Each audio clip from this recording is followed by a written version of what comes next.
Live Punjab Kesari में सभी दर्शकों का स्वागत है। हमारे साथ इस वक्त मौजूद हैं Jammu Kashmir PHE television forum के जम्मू कश्मीर प्रेसिडेंट सज्जाद अहमद परे।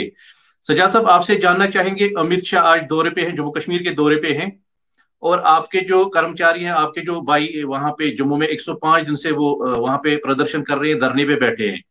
वहां पे आपको एक उम्मीद थी कि आज कुछ ऐलान जरूर आपके हक में हो जाएगा, क्या कहना है आपका? आफताब साहब, अफसोस के साथ कहना पड़ता है कि अमित शाह जी जब पिछली बार लास्ट टाइम जब ऑनरेबल होम मिनिस्टर जम्मू के दौरे पे आए थे, तो उन्होंने एक पब्लिक गैदरिंग से खिताब किया था और वहां पे मिनिमम वेज एक्ट का ऐलान किया था कि यहाँ पे मिनिमम वेज एक्ट इम्प्लीमेंट हुआ है। और आज लग रहा जी। था शायद उसकी इम्प्लीमेंटेशन के हवाले से कुछ कहा, कुछ एक दो शब्द उनके जुबान से निकलेंगे, लेकिन अफसोस के साथ कहना पड़ता है कि उन्होंने उन लोगों को एक बार फिर नजरअंदाज किया है जिन लोगों ने अपना सब कुछ कुर्बान कर दिया है जम्मू कश्मीर के लोगों के लिए। आप बिल्कुल। देखिए, अगर हम पीएचई की बात करेंगे, पीडीडी की बात करेंगे, हॉस्पिटल्स की बात करेंगे, जितने भी यहाँ पे डिपार्टमेंट है, फ्लोरिकल्चर, सीरिकल्चर, टूरिज्म, हॉर्टिकल्चर, जितने भी यहाँ पे डिपार्टमेंट्स है, R&B, बाकी बाकी डिपार्टमेंट, उन सब में जो बुनियादी काम चला रहे हैं हमारे लोग चला रहे हैं। उन्होंने अपना सब कुछ कुर्बान कर दिया, अपनी जिंदगी कुर्बान कर दिया, अपनी जवानी कुर्बान कर दिया, अपनी सोशल लाइफ कुर्बान कर दी है, अपना सरमाया जी। कुर्बान कर दिया है, इस उम्मीद के सहारे कि आज न कल हम रेगुलर हो जाएंगे, आज न कल हमारी मिनोवेशन एक्ट के हवाले से ऐलान किया जाएगा। लेकिन पिछली बार जब होम मिनिस्टर साहब यहाँ पे आए थे, तो उन्होंने कहा था उस वक्त मिनोवेशन एक्ट इम्प्लीमेंट हुआ है। लेकिन हम जी। उनकी खदमत में एक बात गुजारिश करना चाहेंगे कि वो मिनिमम वेज एक्ट किस चीज को नाम दे रहे हैं। इस वक्त कंस्ट्रक्शन लेबर जो अनऑर्गेनाइज्ड सेक्टर के हैं वो 800 रुपए ले रहे हैं, 900 रुपए ले रहे हैं, 700 रुपए ले रहे हैं। लेकिन यहाँ पे एक दिन और उनको रेस्पॉन्सिबिलिटी भी नहीं होती है, वो 10 बजे से 4 बजे तक काम करते हैं और 4 बजे चले जाते हैं। और यहाँ पे आप ऑर्गेनाइज सेक्टर के अंदर जो लेबर्स है, डेली वेजर्स है, कैजुअल लेबर्स है, नीड बेस्ड वर्कर्स है, HDF है, सीजनल लेबर्स है, मुख्तलिफ कैटेगरीज के तहत जो काम कर रहे हैं, उनको आप 300 रुपये दे रहे हैं। और कुछ ऐसे consolidated workers, sweepers, health department में जिनको आप महाना 50 रुपये दे रहे हो, 100 रुपये एम्बुलेंस ड्राइवर को दे रहे हो, वो कैसी बेचारा अपनी जिंदगी बसर कर रहा है। क्या ये मिनिमम वेज एक्ट है? हम उनसे ये गुजारिश करना चाहेंगे आपके प्रोग्राम के माध्यम से। एक मामला ये, दूसरा मामला ये है कि जब उन्होंने कहा कि यहाँ पे मिनिमम वेज एक्ट इम्प्लीमेंट हुआ है, उसके बाद एडवाइजरी बोर्ड की कमेटी का एडवाइजरी बोर्ड कॉन्स्टिट्यूट किया गया है मिनिमम वेज एक्ट में को रिवाइज करने के लिए। मिनिमम वेज एक्ट को जी। रिवाइज करने के लिए इनको 3 साल के बाद कमेटी कॉन्स्टिट्यूट करनी थी, लेकिन 5 साल गुजरने के बाद कमेटी कॉन्स्टिट्यूट की गई है।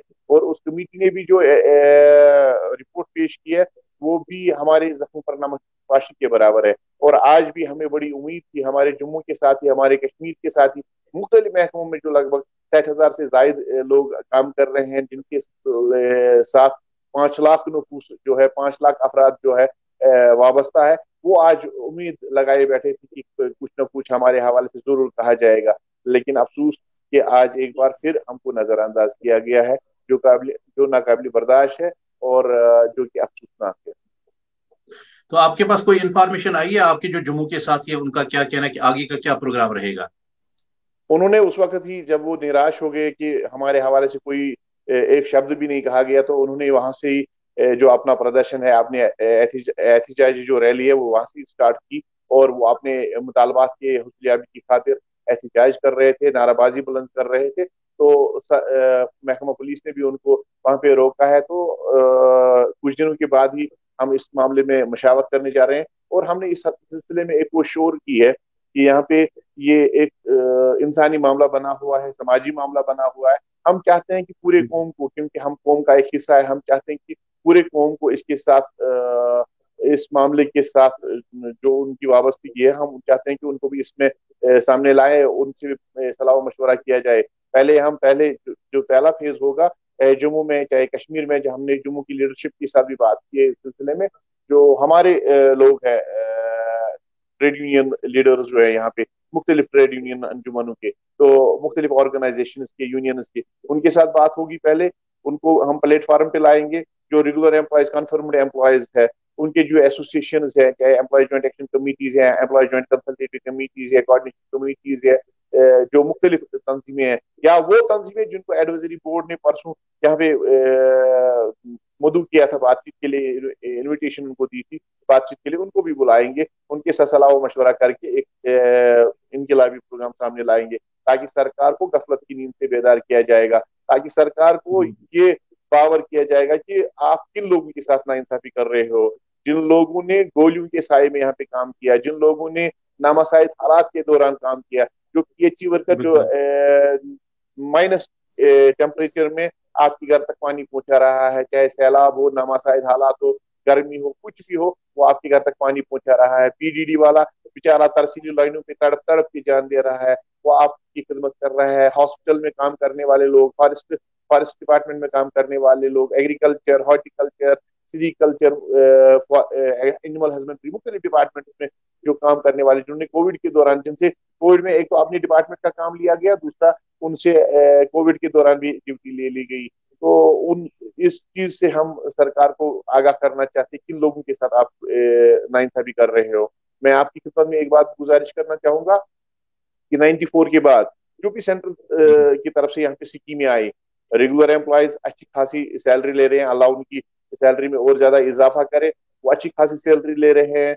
जो हमारे ब्यूरोक्रेट थे वो अच्छी खासी सैलरी ले रहे हैं, हैंडसम अमाउंट ले रहे हैं। जब रिटायर होते हैं तो अच्छा खासा पैसा उनको मिल जाता है। उनकी मेहनत के उस अल्लाह उनकी उसमें और ज्यादा इजाफा करे। जो यहाँ के सियासतदान हैं उन्होंने भी अच्छा असर रसूख किया, अच्छा सब कुछ अपना किया है। सिर्फ एक तबका ऐसा है जिसने अपना सब कुछ इस रियासत जम्मू कश्मीर के लिए कुर्बान कर दिया है, अपनी जिंदगी, अपनी जवानी का कीमती टाइम, वो है यहाँ का टेलीविजन, यहाँ का आरजी मुलाजिम, यहाँ का नीड बेस वर्कर, यहाँ का एचडीएफ, यहाँ का स्वीपर, यहाँ का पार्ट टाइम वर्कर। यहाँ पे जो आरजी मुलाजमीन मुख्तलिफ कैटेगरीज के तहत काम कर रहे हैं, उन्होंने अपना सब कुछ कुर्बान कर दिया है। लेकिन बदले में हमको क्या मिला है? डंडे मिले हैं, जेल मिला है, रंगदार पानी से हमको नहलाया जा रहा है, और हमको अपने हक के लिए एहतजाज बुलंद करने का मौका फराम नहीं किया जा रहा है। उसके लिए भी हमें दर दर की ठोकरें खानी पड़ती है, और तनख्वाह जो हमारा हक बनता है 30 दिन के बाद, उसको भी लेने के लिए हमें दर दर की ठोकरें खानी पड़ती है। कभी एक दरवाजे पे जाना पड़ता है, एहतजाज करना पड़ता है, और रोड सड़कों का रुख करना पड़ता है, तो उसके बाद वो तनख्वाह मिलती है। अब हम इन सब चीजों से यहाँ की सरकार को, यहाँ की गवर्नर इंतजामिया को बाखबर करना चाहते हैं। इसके लिए हमने जम्मू में भी और यहाँ पे भी सभी ट्रेड यूनियन लीडर्स को आने वाले दिनों में है, मुझे लगता है शायद जुमेरात को ही, थर्सडे को ही, आने वाले थर्सडे को, कमिंग थर्सडे को ही वो प्रोग्राम हो जाएगा, तो उसमें आइंदा प्रोग्राम का ऐलान किया जाएगा। सजाद साहब, अक्सर कहना है बीजेपी के जो बहुत सारे लीडर्स, उनका ये कहना है कि यह जो डिलीवरियर्स यहाँ पे एडजस्ट हुए हैं, चाहे पीएचई में हुए या पीडीडी में या और कोई डिपार्टमेंट है, इससे पहले जो यहाँ पे सरकारें थी, चाहे पीडीपी की सरकार थी, चाहे नेशनल कॉन्फ्रेंस की सरकार थी, उनको उस समय इनके साथ धोखा करके इनको एडजस्ट किया गया। इनकी जो ये है कैरियर है, उनको उस कैरियर को बर्बाद कर दिया गया है। आपका क्या कहना है? आपका बहुत अच्छा सवाल है ये। सरकार, मैं उन तक ये अपनी बात पहुंचाना चाहता हूँ आपके प्रोग्राम के माध्यम से, और उनको बाखबर जी। करना चाहता हूँ कि पहले वो जो हमारा जो केस है उसको स्टडी करे और हिस्ट्री का मुताला वो करे। 94 में यहाँ पे बैन लगाई गई थी, और 94 में ये जी। कहा गया कि यहाँ पे रोजगार नहीं मिलेगा, सरकारी नौकरी नहीं मिलेगी। उस वक्त जी। जो यहाँ पे लोग थे वो दिन ब दिन रिटायर होते जा रहे थे, जो रेगुलर कन्फर्म्ड एम्प्लॉयज थे वो दिन ब दिन रिटायर होते गए, कॉलोनीज बढ़ती गई, वर्कलोड बढ़ता गया, वहां से लोग कम होते गए, और जो पॉपुलेशन है वो दिन ब दिन बढ़ती गई। तो यहाँ के ब्यूरोक्रेट्स ने, यहाँ के सियासतदानों ने एक धोखाधड़ी पॉलिसी के तहत हमको लाया, कहा कि 94 से पहले SR64 के तहत 7 साल के बाद परमिट किया जाता था, रेगुलराइज किया जाता था। आप जी। आइए, काम करिए, आपको भी 7 साल के बाद रेगुलराइज किया जाएगा, और 7 साल के बाद आपकी जो नौकरी है मुस्तकिल की जाएगी। और जैसा इसी बहाने आपको आपको रोकना चाहूंगा। आपने कहा कि यहाँ के जो सियासतदान थे या यहाँ के जो ब्यूरोक्रेट थे, उन्होंने आपको धोखे से लाया है। जी जी जी। और हाँ, उन्होंने अब उन्होंने हमसे काम ले लिया। कौन सा काम? जो एक रेगुलर एम्प्लॉय 50 से 60 हजार के काम कर रहा है, वो जी। हमसे उस वक्त 750 रुपये में ले लिया, 1800 रुपये में जी। ले लिया, 2100 रुपये में वो काम हमसे ले लिया। और हमारे जिंदगी का जो कीमती टाइम है, वो कीमती टाइम उन्होंने बर्बाद कर दिया, वो जाया कर दिया। अब इस वक्त जो हमारे लोग हैं रिटायरमेंट की दहलीज पे पहुंच गए हैं। अगर वो डिपार्टमेंट से निकल जाएंगे तो कहाँ जाएंगे? कौन सा काम कर सकते हैं? वो मजदूरी के काबिल भी नहीं रहे हैं, उनके बच्चे बालिग हो गए हैं। उनके जो बच्चे हैं शादी की उम्र को पहुंच गए हैं, खुद भी वो बेचारे बुढ़ापे में चले गए हैं। अब मेरे कहने का मतलब यह है कि जब कॉलोनीज बढ़ी, जब यहाँ की पॉपुलेशन बढ़ी, वर्कलोड बढ़ा, मुलाजमीन दिन ब दिन रिटायर होते चले गए, तो वर्कलोड इन्होंने हमारे कंधों पे छोड़ दिया, हमारे शोल्डर पे छोड़ दिया। तो यही वजह है कि इनको शायद इस चीज का इदराक नहीं है, इस चीज का इल्म नहीं है, एक बात ये। और दूसरी बात यह है कि अक्सर बेशतर ये बीजेपी वाले कह रहे हैं, बीजेपी वालों से मेरी ये गुजारिश होगी कि 2014 में जब यहाँ पे कैबिनेट सब कमेटी बनाई गई, उस वक्त डेली वेजर्स कैजुअल लेबर्स की तादाद 61,000 के करीब, जिसको जी। कैबिनेट सब कमेटी ने अप्रूवल दे दी और कैबिनेट की सभी मंजूरी के लिए डिपार्टमेंट्स को भेजा। मिला के, ये तादाद सभी अट्ठाईस डिपार्टमेंट्स को मिला के थी। 28 डिपार्टमेंट की मैं बात कर रहा हूँ, और अच्छा। उनकी जो तादाद थी 61,000 से कुछ 61,000 कुछ थी। तो ये कैबिनेट जी। के अप्रूवल के लिए भेजा गया, लेकिन बदकिस्मती ये है कि वो सियासतकारी की नजर हो गया।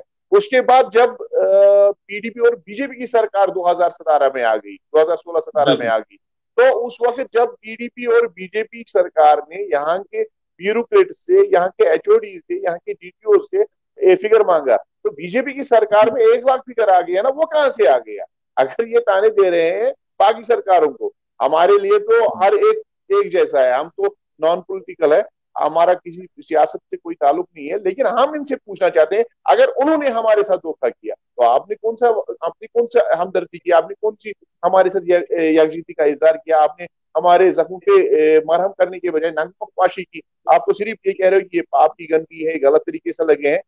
देखिए, जो सरकार में आता है उसकी रेस्पॉन्सिबिलिटी बनती है कि वो बिल्कुल। जो पिछले लोगों ने, जो उनके प्रेडिसर्स ने गलतियां की हो, जो उन्होंने अधूरे काम छोड़े, उनको मुकम्मल करे, उन गलतियों को, उन खामियों को दूर करे। लेकिन बिल्कुल। वो सिर्फ चिल्लाते आ रहे हैं कि ये गलत तरीके से लगे हैं। पहले तो हिस्ट्री का मुताला ये करे, गलत तरीके से लगे हैं कि सही तरीके से लगे हैं, हमसे काम लिया जा रहा है या नहीं लिया जा रहा है। अगर गलत तरीके से लगे हैं तो 22 साल आपका फाइनेंस डिपार्टमेंट हमको क्यों तनख्वाह दे रहा है? कि फिर वो तो फाइनेंस वाले भी बिल्कुल। गलत है, फिर वो मंत्री भी गलत है, बिल्कुल। फिर वो चीफ मिनिस्टर भी गलत है, फिर इनका भी चीफ मिनिस्टर बिल्कुल। यहाँ पे रहा बीजेपी पीडीपी का, फिर वो भी गलत है। तो बिल्कुल। पहले उनको जो इख्तियार में लोग रहे हैं, अगर हम गलत तरीके से लगे हैं तो आप गलत लोगों को तनख्वाह दे रहे थे, फिर आप बिल्कुल। हमसे बेकार ले रहे हो आज भी। तो मेरे कहने का मतलब ये है, गर्ज ये है कि पहले ये जो ये कहने वाले हैं, जो ये ताने देने वाले हैं, असल में ये अपना दामन छुड़ाना चाहते हैं, बहानाबाजी और टाल मटोल पॉलिसी इख्तियार कर रहे हैं। जी। हमारा उनसे मुतालबा है कि पहले वो हिस्ट्री का मुताला करे, एक वो। जी। दूसरा ये कि वो देखिए इनके दौर में कितने लोग लगे हैं। बिल्कुल। 1,05,000 को -60,000 करिए, लगभग 40,000 लोग इनके दौर में दिखा रहे हैं। एक मसला ये। मतलब और दूसरा मसला यह है कि अगर अगर आप पुरानी सरकारों ने खामियां गलतियां की है, जी। उन खामियों और गलतियों को दूर करने के लिए सरकार बनती है।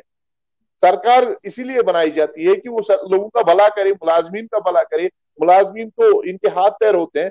सरकार को चाहिए कि वो ताने देने के बजाय, बहानाबाजी के बजाय, जबानी ऐलानात के बजाय अमली इकदाम उठाए और रेगुलराइजेशन पॉलिसी को सामने लाए। देखिए, सरकार इस वक्त कर रही है, इन्होंने एडवाइजरी बोर्ड कॉन्स्टिट्यूट किया। बिल्कुल। 2003 साल के बाद मिनिमम वेज रेट को रिवाइज करना है। ये 5 साल के बाद कर रहे हैं। ये कौन सा एहसान कर रहे हैं हम पे आप? ये भी तो जी। हमारे साथ नाइंसाफी कर रहे हैं। ये भी तो हर एक मामले में ये जो रीजनल पार्टीज है उनमें उनसे मुख्तलिफ है, लेकिन एक मामले में ये भी वही पॉलिसी तैयार कर रहे हैं जो रीजनल पार्टीज ने की थी, जो पीडीपी, कांग्रेस, नेशनल कॉन्फ्रेंस, बाकी पार्टियों ने यहाँ पे टेलीविजन के साथ जुल्म किया था। ये लोग भी तो वही कर रहे हैं। उन्होंने तो टेलीविजन के हवाले से कोई फैसला तो नहीं ले लिया। अब ये भी इन्होंने भी कौन सा फैसला ले लिया? अब मसला ये है कि 5 साल के बाद मिनिमम वेज को रिवाइज करने के लिए इन्होंने बोर्ड कॉन्स्टिट्यूट किया। अब उस बोर्ड को देखना है कंस्ट्रक्शन लेबर यहाँ पे कितना दिन की रेट ले रहा है, और उसको कोई रेस्पॉन्सिबिलिटी नहीं है।